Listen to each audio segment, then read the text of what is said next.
You heard a lot about systemic racism in the media. America is systemically racist, and if you don't agree, then you're proof of the problem.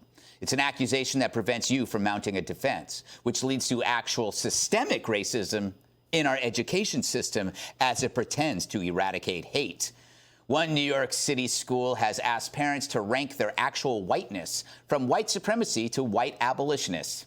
How's that not systemic racism? And if you disagree, aren't you also proof of the problem? Meanwhile, the Oregon Department of Education concluded that asking students to show their work in math class is evidence of white supremacy. This would all be laughable if it weren't so damaging. On global math rankings, America is 25th. And who's on top in reading, science, and math? It rhymes with China. So instead of lessons in something that matters, we let woke-a-dials gobble up our kids. Then there's the woke teachers who probably never read Shakespeare demanding that they cut him from courses because Willie is a tool of white oppression, because he's white. It really is that simple. We could all do it. And remember that San Francisco school board wanting to rename all those schools like Lincoln and Washington to more woke folk? We laughed, but they were serious. They've delayed reopening classrooms to tackle this priority. Now, that's just a few examples. It's way worse than that. Wokeness has become the new curriculum. Race warfare using identity politics to give power to a clique of petty dictators. It's brainwashing, but actually washes away the brains. They're spending your tax dollars to make your kid dumber. Heck, CNN could do that for free. So, Juan, I remember we were talking about the SF school board, and we just thought, like, they're marginal. They won't have an impact. They're actually going to delay discussing putting kids back in class and tackle the name change first. That's got to tick you off. Yeah, I don't think that's right. I think clearly the priority is out of place there. It's about getting kids back in school first and foremost. Mm-hmm. But again, to me, they are marginal in some ways. I don't think this would go in most of the country. But, to your larger point, Greg, I think we're a more diverse society than ever. I think you see rising numbers of minorities, especially Hispanics, Asians now in American society. And with that comes people who didn't have voice before asking to be heard. But it also puts pressure on the majority population, white America, because I think they're asked to be more aware of how they treat the other people who are not white in the society. So, to ask them to think about how they deal with the other is not, I don't think, racist. I just think it's a different America, and people have to be aware of it. Right now, there's a whole lot of discussion about what it means to be anti-racist in the society.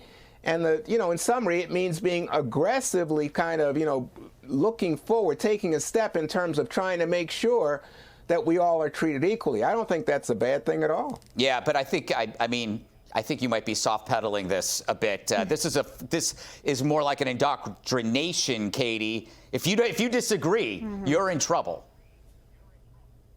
Well, first, I just want to say that I don't think that the majority of white Americans see people who are different than them as the other. I think most of them treat them as fellow Americans and as their friends and with respect, instead of treating them as the other or looking at them differently because of the color of their skin or where they're from or whatever. So just wanted to put that out there first. But yes, there is this indoctrination. So I know we've been talking about wanting to reopen schools, but maybe we should keep them closed so that the students are not engaged in the classroom with these kinds of people. You remember at the beginning of the pandemic, and a lot of the teachers didn't want parents sitting in on their kids' Zoom classes? Well, this is why, because this is what they're teaching in the elementary schools, in their middle schools, in their high schools, and you are paying for every penny of it, which is why the teachers unions are constantly fighting school choice, because there are alternative real educations that they should be getting, and instead they're learning about wokeness. Yeah, to Katie's point, Dana, like if you couple this development, which has been happening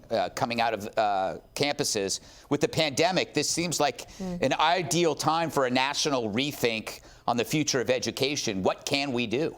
Well, and if you look back through history, anytime there's been a pandemic or a plague, there's always been some sort of big, massive change. I think you're looking at it when it comes to schools and education. That point you made about the Oregon Department of Education saying that showing your work in math is white supremacy.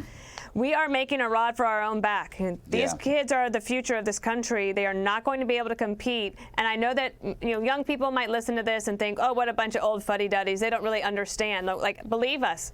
Like, we get it. It's a competitive world out there. We have to start acting like it in our schools. K through 12, I like colleges, funding colleges, and all this stuff about student debt. I feel like we do not spend any time talking about K through 12, and we really, really ought to. Absolutely. I'm going to try to overlook your foul language. Fuddy-duddies, Dana. This is a family show. Did I get bleeped? Yes, we're going to bleep you on fuddy-duddies. Jesse, you're our most woke person at Fox, as you know. This can't be good. Dana's right. China's going to eat our lunch in 20, 30 years. That's what Biden said. Yeah. Yeah, most offensive thing about this whole thing, Greg, is the school trying to give parents homework. Yeah. You're not sending me homework. I'm not taking homework to reflect on my whiteness, my blackness, whatever. I'm done reflecting. I'm working. Okay? Yeah. You reflect on how you can make my son or daughter get into a great college so I don't have to grease the university with a generous donation. All right? If I want to reflect on how bad my race is, I can watch CNN all day. I just want to address Juan's point quickly, okay? All this stuff, this is an attack on Western civilization.